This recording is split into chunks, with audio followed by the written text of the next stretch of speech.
¿Cómo están? Muy buenos días, muy buenas tardes, muy buenas noches, depende del momento en que me estén visualizando. Hoy vamos a ver, tal como dice el título, literatura española. Ahora, si nosotros vemos el título, ¿sí? Esto puede ser muy amplio. La literatura española, eh, acá me refiero a la literatura realizada en España. Ahora, no solamente vamos a ver a toda la literatura realizada en España, sino que vamos a concentrarnos simplemente en lo que es la periodización. Eh, Trataré de no explayarme demasiado, pero quisiera yo que tengan un panorama general para que en los videos posteriores puedan ustedes eh, tener un mejor entendimiento y sepan cómo deben o se recomienda que puedan observar los videos. Es así que, otra cosa que tengo que aclarar es que no hay años establecidos de que una literatura haya cambiado de un modo distinto. Entonces, lo que se hace es utilizar aquellos elementos, ¿sí?, que se han dado en su tiempo, formas de pensar, eh, temas, ¿sí?, elementos, por ejemplo, una espada, un caballo, por ejemplo, un carro, etcétera, a esas formas, a esos distintos elementos que componen una composición, pues también nos van a decir el tiempo, la época, nos van a contextualizar. Y bueno, la temática preponderante que van a tener los textos, pues eso también va a eh, dar pues como indicios para poder periodizar. Muy bien, entonces es así como vamos nosotros a tener esta clasificación, ¿sí? Este legado de Aristóteles de clasificar las cosas para darle un mejor estudio, es así como vamos a aplicarlo aquí. Muy bien, aquí tenemos eh, un gráfico en el cual nos muestra la historia de la literatura española, tal como tiene por título, y están divididos en 7 secciones. La primera sección es el medievalismo, que nosotros eh, debemos saber o debemos iniciar con el conocimiento que la lengua española aparece en el siglo X. Está bien, los primeros indicios, los registros más antiguos de la lengua española se encuentran en las glosas. ¿Sí? Las glosas eran anotaciones que se ponían debajo eh, para explicar mm, textos que se encontraban en latín, de modo que la persona que no sabía latín pero podía manejar un sistema de signos pueda enterarse de qué se trata el texto, sobre todo los bíblicos, ¿sí? Entonces, eh, es así como a través de las glosas tenemos dos tipos de glosas, registros de glosas que se han encontrado, ¿no? Las glosas milanenses y las glosas silenses. Y eso es con respecto a la lengua española. Ahora, respecto a lo que es la literatura en sí, tenemos como registros en las jarchas mozárbicas. Esas jarchas mozárabes son un registro del lenguaje español antiguo que se encontraban al final de las composiciones de los árabes, ¿no? De las producciones árabes, de las composiciones árabes, al final se encontraban eh, estos registros de español. Bien, de, hecho ya este comentario, ¿sí? En las jarchas encontramos los primeros registros de lo que es la literatura española o en español. Ahora, dentro de lo que es la época medieval vamos a diferenciar uno en lo que es el menester de juglaría y otro que es el menester de clerecía. El menester de juglaría está dado por personas que van de pueblo en pueblo con música, con sus danzas, sus cánticos y a través de pagas ellos compartían su arte, ¿no? Y es así como se propaga de manera oral y es por eso también que es muy difícil encontrar pues una de estas producciones con una autoría. Ahora, tenemos pues así como Dios, como Mester de Juglaría a la obra del mío Cid, pero tenemos también otras producciones como es por ejemplo los poemas de Bernardo del Carpio, los 100 infantes de Lara, perdón, el cantar de Sancho II y el cerco de Zamora, y el que ya he mencionado. Luego tenemos en lo que es el Mester de Clerecía, este mester de clerecía está dado pues por personas que pertenecen a la religión católica. La religión católica, recordemos que en este tiempo pues capitaliza el conocimiento. Los registros de los estudios realizados pues por los griegos, por los latinos, están dentro de sus claustros, y es con esta pericia, este manejo de la lengua, es que ellos van a realizar producciones más elaboradas, ¿no? El mester de clerecía pues va a utilizar la cuadernavía, cuya característica principal son las sílabas, ¿sí? Los versos de 14 sílabas, también llamados alejandrinos. Así tenemos pues en este mester de clerecía al rey Alfonso X el Sabio como el padre de la prosa española.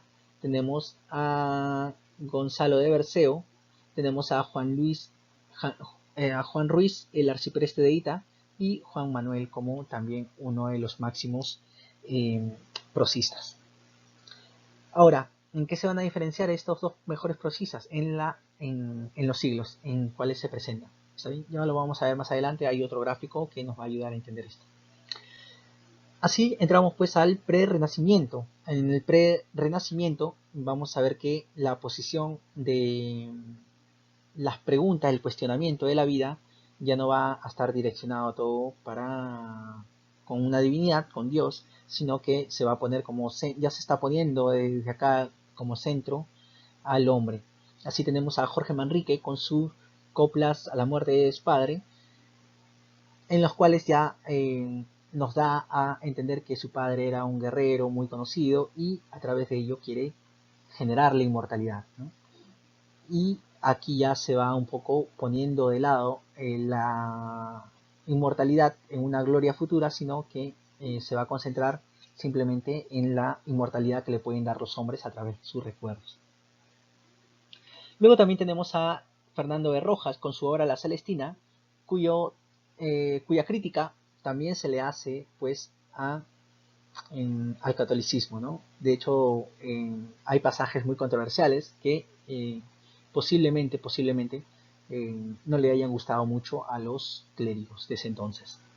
Luego tenemos a Helio Antonio de Nebrija con su estudio de la gramática española. ¿Sí? Ya estamos aproximadamente en los años 1942, perdón, 1492. Luego tenemos también al arcipreste de Talavera como uno de los pre-renacentistas. Sigue pasando el tiempo y llegamos al siglo de oro. El siglo de oro está compuesto por dos momentos, ¿sí? Lo que es el Renacimiento. En el Renacimiento, aquel que pone al hombre como centro de todos los cuestionamientos, ¿sí? De las preocupaciones.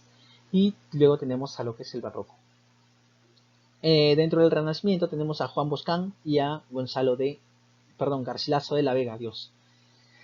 Es así como ellos dos van a traer, pues, ¿no? Aquellas innovaciones o aquellas estrofas italianas y lo van a añadir, pues, aquí lo van a contextualizar con la lengua española. Así es que tenemos, por ejemplo, a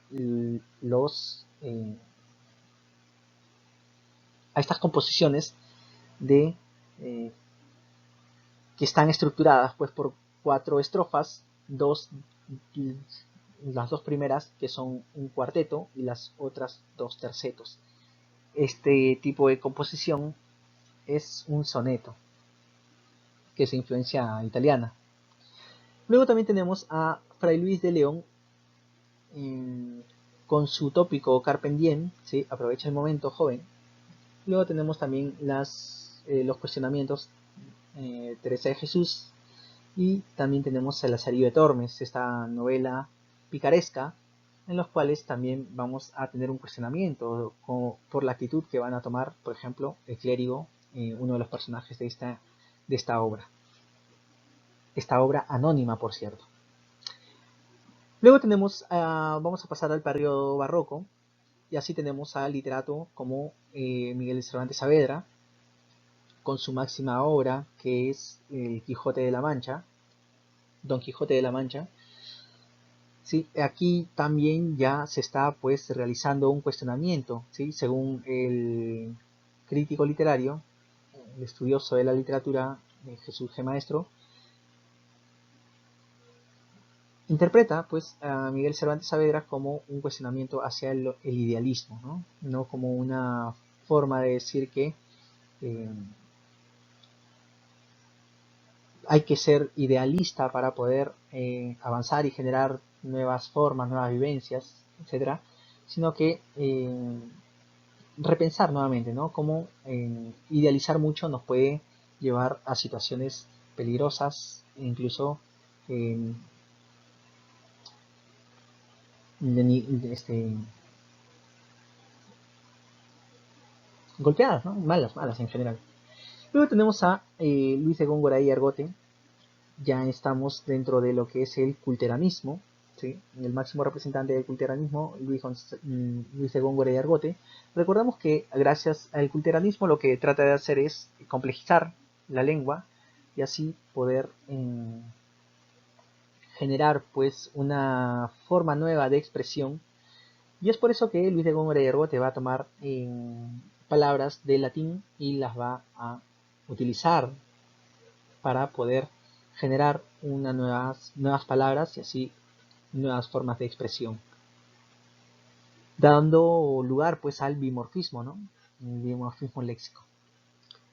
Seguimos, Francisco de Quevedo es el representante del conceptismo, ¿sí? Francisco de Quevedo, que va a dar preponderancia a la forma, está bien, a cómo se va a decir las palabras en sí, al contenido, perdón, la forma, al contenido, las palabras cómo pueden adoptar varios significados y así poder generar nuevas formas de expresión. Esto en su forma recargada, tal como es característica del barroco. Luego tenemos ya en el teatro, al teatro filosófico encabezado por Calderón de la Barca con su obra representativa La vida de sueño. Luego tenemos a Lope de Vega con su teatro popular, el más conocido, el más difundido también, por qué no decirlo, es Fuente Ovejuna. Luego tenemos a Tirso de Molina con su teatro psicológico. Bien, vamos a pasar así al neoclasicismo. El neoclasicismo vamos a ver que ya va a ser un legado de los franceses. ¿Sí? Recordemos que el neoclasicismo surge en Francia, ¿sí? Va a querer regresar. Esta forma recargada del barroco no le va a gustar, así que ellos van a sustentar que, o van a decir que se está perdiendo la línea de lo que era la literatura. ¿Sí? Recordemos que Calderón de la Barca ya no se está respetando lo que eran las unidades aristotélicas, ¿no? Lugar, tiempo y acción, los tres elementos. Entonces se va a querer regresar a los moldes clásicos de la literatura clásica, y es así que los franceses van a copiar a los griegos, a los latinos, y España va a tratar de copiar a los franceses, van a copiar a lo que van a copiar los franceses. Bien, recordemos que también en este periodo es en el que los franceses van a invadir España, ¿sí? Como máximo representante del neoclasicismo vamos a ver a Leandro Fernández de Moratín, a Benito Jerónimo Feijó, Ignacio de Luzán, Félix María de Samaniego y tenemos a Tomás Iriarte, estos dos últimos como fabulistas. Claro, influencia francesa definitivamente. ¿Cuál es la característica del neoclasicismo? Su función didáctica. ¿Está bien? Todos los textos deben ser utilizados para poder generar conciencia en la población y brindar una enseñanza, ¿no? Por ejemplo, las fábulas tienen su moraleja, tratan de enseñar, tienen un fin didáctico. Ante este fin didáctico, ante esta relevancia de la razón, se va a contraponer el sentimiento. Y así surge pues el romanticismo en Alemania, pero va a llegar tardíamente a España. O posteriormente va a llegar a España. Es así como el romanticismo se va a presentar. Vamos a ver cómo uno de los máximos representantes, José Zorrilla, Luego vamos a ver a Gustavo Adolfo Bécquer, José de Espronceda con su estudiante de Salamanca, Mariano de Larra, el castellano viejo, y Ángel de Saavedra, ¿no? Conocido también como el Duque de Rivas. Y esas son las producciones que se van a dar en el romanticismo.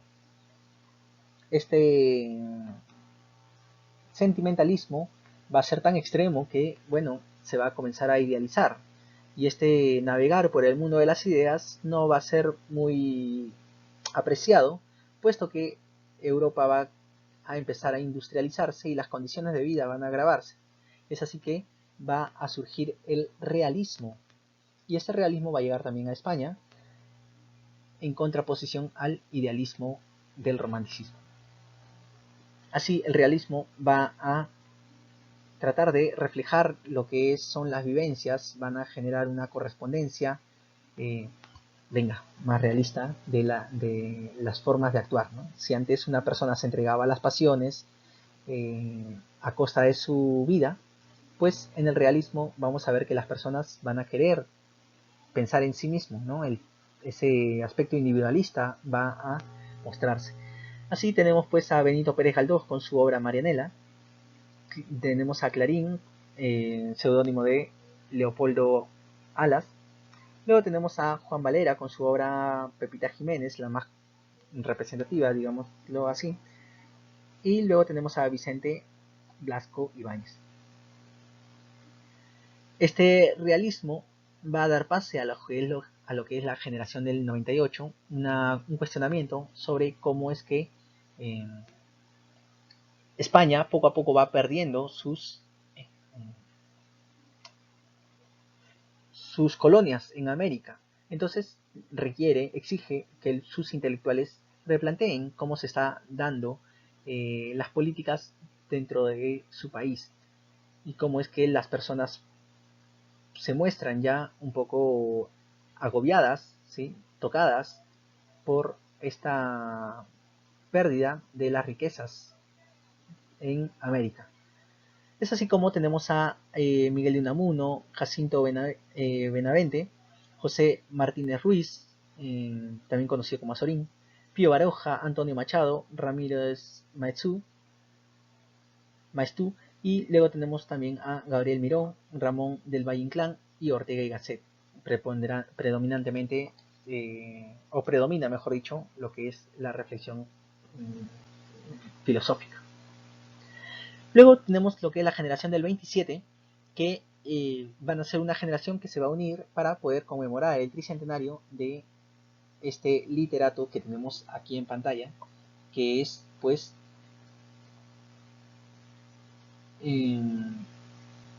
Luis de Góngora y Argote, ¿sí? Entonces, por el tricentenario de la muerte de Luis de Góngora y Argote, se van a juntar pues la generación del 27, encabezado o resaltando, mejor dicho, Vicente Alexander, y vamos a ver que tenemos también a Federico García Lorca. Otro de los grandes literatos, vamos a ver a Pedro Salinas con su obra más representativa, que es La voz a ti de vida. Luego tenemos a Rafael Alberti, vamos a ver a Gerardo Diego, también vamos a ver a Damasco Alonso y tenemos también en esta generación del 27 a Luis Cernuda. Es así como damos por concluida este repaso por lo que es la historia de la literatura española. Bien, este es otro gráfico en el cual no pienso explayarme mucho porque si lo vemos, tenemos la época de formación, época de la Edad de Oro, que es el siglo de oro en el gráfico que vimos anteriormente, la época de la decadencia, que es el neoclasicismo, cuyos representantes ya lo hemos visto en el otro gráfico, la época del resurgimiento, tenemos al romanticismo y al realismo, aquí en imagen tenemos a Juan Valera, y la época contemporánea, en las cuales tenemos a la generación del 98, el modernismo y la generación del 27. En la época de formación vamos a ver que hay una clasificación por siglos. Así tenemos en el siglo XI las jarchas mozárabes como inicio de la literatura en español, ¿sí? Luego tenemos en el siglo XII el menester de juglaría, el siglo XIII y siglo XIV vamos a ver el menester de clerecías, Luego vamos a ver en el siglo XIII, vamos a ver que tenemos a Gonzalo de Berceo con sus obras. Lo van a hacer como el padre de la poesía castellana, creador de la Cuaderna Vía también. Luego vamos a tener al rey Alonso X el Sabio como padre de la prosa en castellano, y vamos a ver que él va a oficializar el castellano. El auto de los Reyes Magos, que había mencionado anteriormente, es el teatro más antiguo. En el siglo XIV vamos a ver a Juan Ruiz como mejor prosista y Juan Manuel como también mejor prosista, ¿no? Juan Ruiz como el mejor poeta, perdón. Y luego vamos a tener en su época de formación también al pre-renacimiento. Recordemos que el renacimiento se encuentra dentro de la Edad de Oro, tal como se encuentra el barroco. Bien, es así como hemos nosotros culminado con este paseo por la historia de la literatura española. Sin más, me despido. Si tienen dudas, ya saben, pueden escribirla aquí debajo de la caja de comentarios. Me despido, goodbye.